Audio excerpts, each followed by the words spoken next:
10억에서 20억 갈 때의 기쁨보다 20억에서 40억 기쁨이 훨씬 적게 느껴질 거고, 이혼을 원한다면 다음에 말을 하라고 제가 주변에 종종 이야기하는데,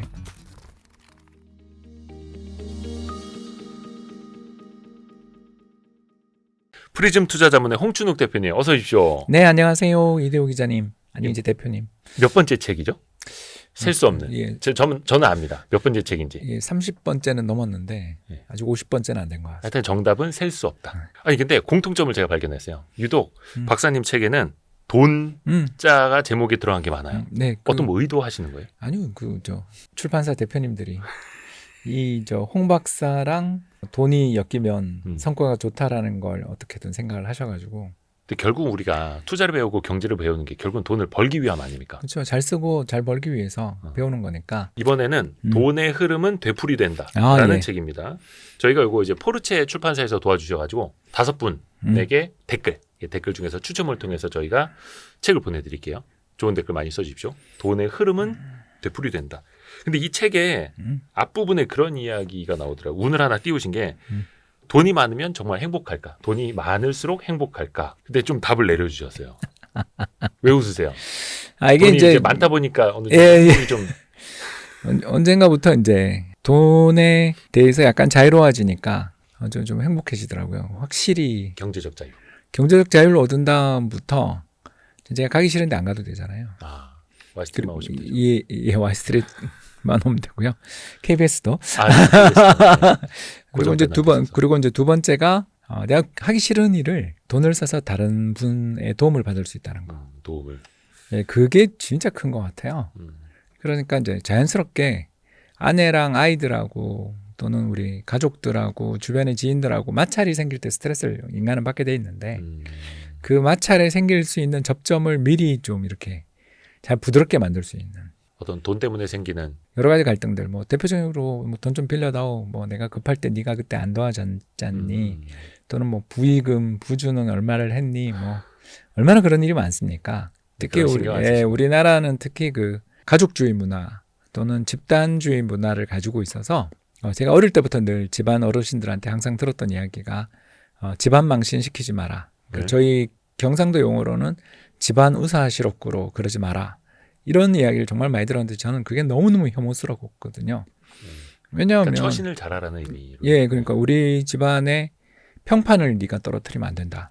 그리고 이 집안을 일으켜야 한다. 이런 이야기를 할 때마다 본능적 거부감이 저는 엄청 있었거든요. 왜 내가 그러고 살아야 되는데? 나의 행복을 위해서 내가 사는 거지. 우리 그때부터 이제 제가 좀 못된 이야기를 했죠. 언제 나 달라 그랬어요? 이런 거 있잖아요. 사춘기 때요? 아니요, 어릴 때부터 그랬던 것 같아요. 좀 되게 빨랐죠. 그래서 굉장히 까칠한 아이였고, 이제 그런 까칠한 아이로 살면서 사회성도 떨어지고 하니까 책을 엄청 읽으면서 책에서 거의 행복이라는 거, 그러니까 몰입과 그 기쁨 상상 속에서 이제 살다가 20살 넘어서 이제 어르신 돌아가시고 직장 생활하면서 엄청 힘들었거든요. 사실 그 직장에서 수많은 빌런을 만났거든요. 되게 또 직장생활 치열하게 하신 걸로 알고 있어요. 그렇죠. 예, 요즘 외환위기 때 다녔으니까요. 그래서 외환위기 때 저희 위에 계시는 상사 한 분이 술을 먹고 자꾸 때리는 거예요. 1998년입니다. 와, 근데 그분 집이 또 수도권 신도시였어요. 그래서 여의도에서 술을 먹고 그분을 이제 술에 완전히 취해서 때리다 드리는데 계속 때리는 거예요. 옛날에 상사들 그 술 먹고 집까지 이제 바라대는 게 있었었고. 택시에서 계속. 그것도 어딜 때리냐면 뒤통수를 자꾸 때리는 거예요. 그래서 울면서 저를 때리는 거예요. 울면서요, 상사가? 네, 이제 자기도 힘드니까. 예, 자기도 힘들다고. 근데 왜 나를 때려? 그런 일들을 아주 시리어스하게 한 3번을 겪었거든요. 예, 그런 직장 생활을 하면서 하루에도 1000번씩 사표를 쓰잖아요. 마음속으로. 예, 근데도 어떻게 내요? 먹고 살아야 되는데. 예, 근데 이제 시원하게 사표도 쓰고 제가 하고 싶은 거 하고 또 자아실현을 할 수 있으니까 돈이 없는 것보다는 있는 게 홀랐고 있더라도 또 지혜롭게 좀 이렇게 잘 관리하고 근거 없는 불안을 갖지 않으면 돈 있으면 행복감은 올라간다 이렇게 봐야 될 것 같아요. 그렇죠. 그게 이제 경제적 자유라는 거고요. 어떻게 보면 그 전까지는 이 악물고 버텨야 되는 거고 사실은 또. 근데 책에서는 이스털린의 역설에 대해서 말씀을 해주셨어요. 네, 그 책도 제가 추천사를 쓴. 그 스털린 교수님이 나이가 거의 100세에 가깝거든요. 네. 그래서 이제 그 마지막 경제학 수업이라는 책을 쓰셨는데 그 책도 추천사도 제가 쓰고 막 그랬거든요. 우리나라에 이제 나오는 책에 대해서.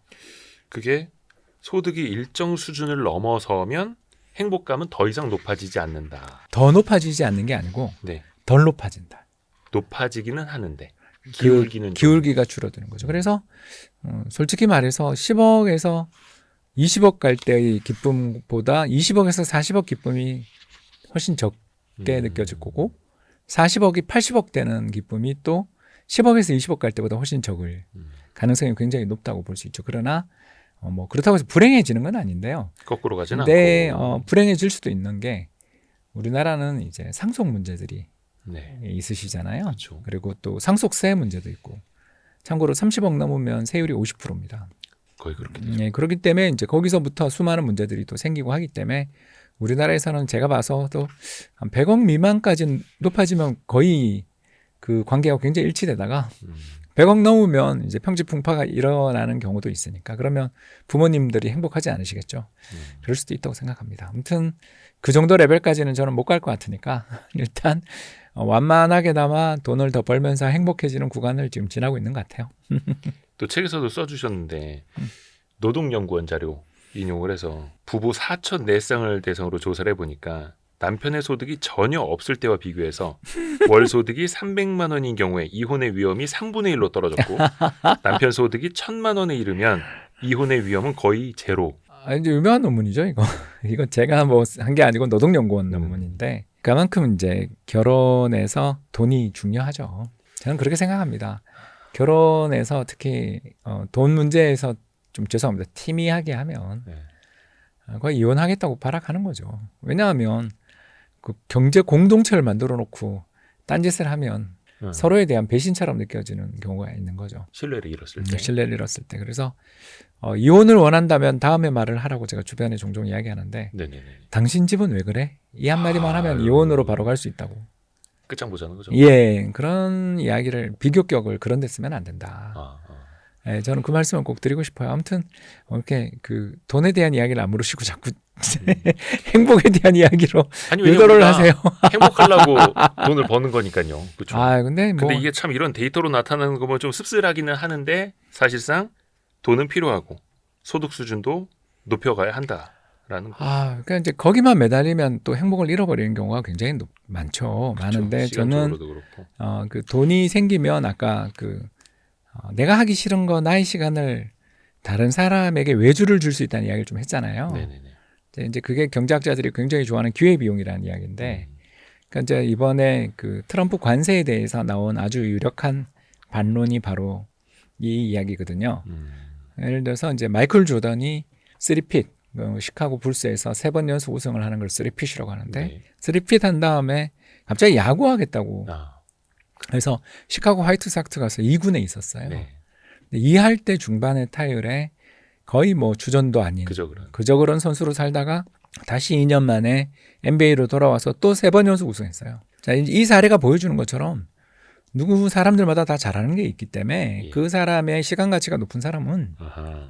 자기가 꼭 모든 일을 다 하려고 들지 말고 부부싸움 일으키지 말고 그걸 외주를 주면 굉장히 편하거든요. 그래서 잘하는 일을 남들한테 맡기면 되죠. 가장 대표적인 게 집에서 홈 베이킹 하겠다 그러면서 온 천지를 밀가루 그 분진에 휩싸이게 하지 말고 맛있는 빵을 사 먹으면 되는데 그렇죠.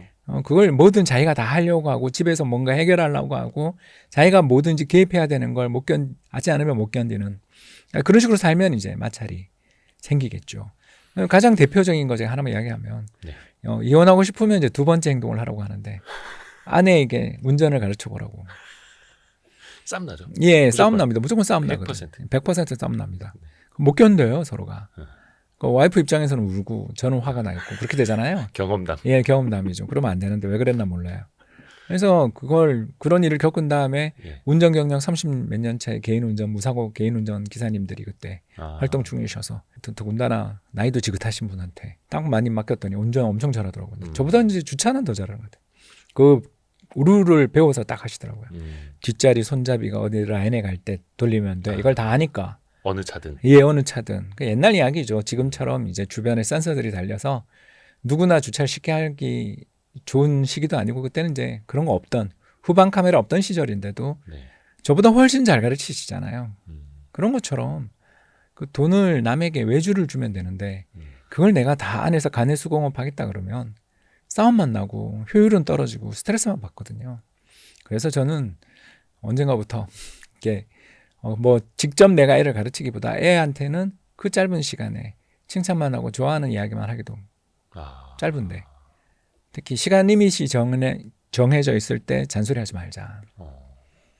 그러게 제 원칙이거든요. 그런 다음부터 적어도 큰아들하고도 좀 많이 사이가 좋아진 것 같고. 근데 박사님도 공부 많이 하셨고 똑똑하시니까 자녀 교육을 직접 시키는 것에 대해서도 좀 생각은 해보셨을 텐데. 했는데 어느 순간 안 하는 게 서로가 굉장히 도움된다. 좋은. 예, 그래서 학원 걔가 보내자. 나한테 물었을 때 이야기를 해주는 게. 뭐 예를 들어서 이제 큰아들이 아빠 이런 일이 있는데 어떻게 그 에세이를 처음에 쓰는 게 좋을까요? 그러면 이렇게 하는 게 어때? 이렇게 의견을 자기가 가지고 자기가 받아들일 태세가 돼 있을 때 이야기를 해주는 건 좋은데 상대방이 받아들일 생각이 전혀 없는데 거기다 막 일방적으로 하는 건 언어 폭력이 될 가능성이 굉장히 높죠. 그래서 요새 그 막둥이가 지금 고등학생인데 네. 이제 그 여러 가지 중간고사 이런 것도 치지만 요새는 그 과제 내는 게 훨씬 더 내신 성적이 중요할 수도 있잖아요. 네. 그거 하면서 글을 쓰거나 뭔가 과제를 만들어 가야 되는데 낑낑댈 때 아빠가 도와줄까? 그러면 예 하고 와가지고 아빠 이렇게 하면 어떡해요? 이거 묻으면 이거 너무 잘했는데 우와 우리 아들은 이쪽 영재인가 봐 막 이러면서 으쌰 해주고 좀 도와주고 하면 아빠 인기 확 올라가잖아요. 어떻게 보면 아까 그 기회비용에 대해서도 말씀해 주셨는데 굉장히 뭔가 효율을 찾아서 선택을 하신 거예요. 왜냐하면 우리 남아있는 시간이 짧으니까.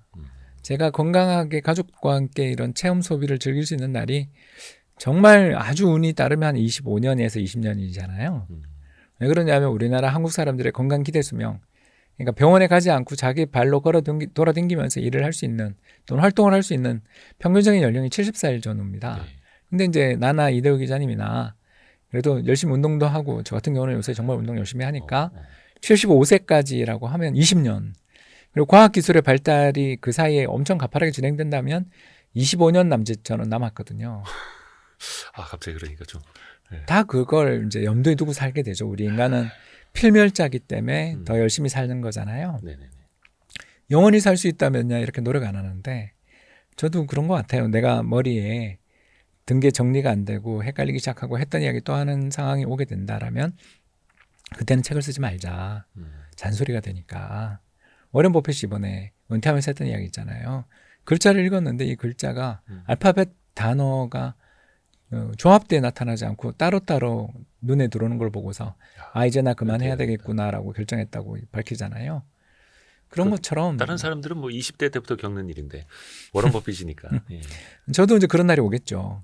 저도 언젠가 집중력이라는 게 굉장히 짧아지고 글을 썼는데 옛날에 썼던 걸 자기 복제를 하고 있다라면 그만둬야 되겠죠. 그러나 이제 그때가 오기 전까지 열심히 좀 제가 좋아하는 일, 행복해하는 일 하면서 미소가 방긋방긋 그리고 성취감을 느끼는 일을 하며 살고 싶어서 책을 쓰는 것 같고 그렇습니다. 이제 그 독자들의 입장에서 봤을 때 이 돈의 흐름은 되풀이된다 이 책도 그렇고 시장의 주기와 추세를 읽는 돈을 키우기 위해서 또 공부를 하는 것 아니겠습니까?